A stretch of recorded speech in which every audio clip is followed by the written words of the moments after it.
O Daniel Carniel, né, está conosco aqui para falar sobre eleições no município vizinho de Garibaldi, ele que é do PSB, atualmente trabalha com o vice-governador do estado lá em Porto Alegre.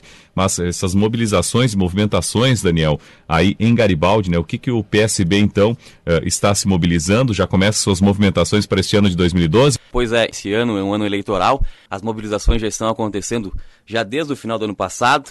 E nós do PSB de Garibaldi não é diferente, né? Nós também já estamos pensando nas eleições. Por ser um partido novo, essa vai ser a nossa primeira eleição, vamos debutar nas urnas lá de Garibaldi. Já estamos fazendo um forte trabalho e também conversando com os demais partidos, né? Nós acreditamos que não existe política, né, sem união. Hoje em dia você não pode apenas pensar nessa pessoa ou nesse partido, tem que pensar no bem comum, que é o principal, que é o bem da comunidade, mas também tem que conversar com os outros partidos, né? Não podemos mais acreditar que quem está do nosso lado é mocinho e quem está contra nós é bandido, não.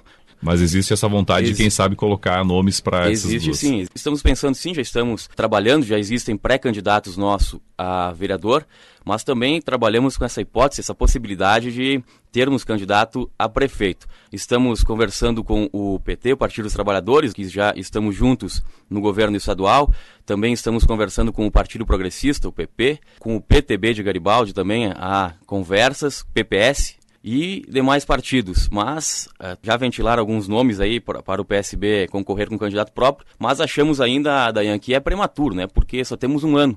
A executiva lá do PSB que tem um ano em Garibaldi, né? Mas o PSB ele já tem uma tradição ao longo aqui no estado, né? O PSB na última eleição, a nível nacional, foi o partido que mais cresceu. Aqui no Rio Grande do Sul a gente fez o vice-governador, triplicamos a nossa bancada tanto a nível estadual quanto a nível federal, a gente tem 3 deputados federais, 3 deputados estaduais, temos ainda o secretário de Infraestrutura e Logística, que é o nosso principal líder, o Beto Albuquerque. Então é um partido que vem crescendo. O PSB ele foi fundado em 1945, mas em 1986, depois da ditadura militar, ele se reorganizou. Então muita gente pensa que o PSB é um partido novo, mas não, né? Ele está já lá desde 1945, né? Que mostra que o PSB é um partido que está fazendo a diferença. Vem buscando seu espaço, então, agora na esfera municipal, especificamente no município de Garibaldi, que é o teu caso, tu é o presidente lá da executiva, né? Sou presidente da executiva.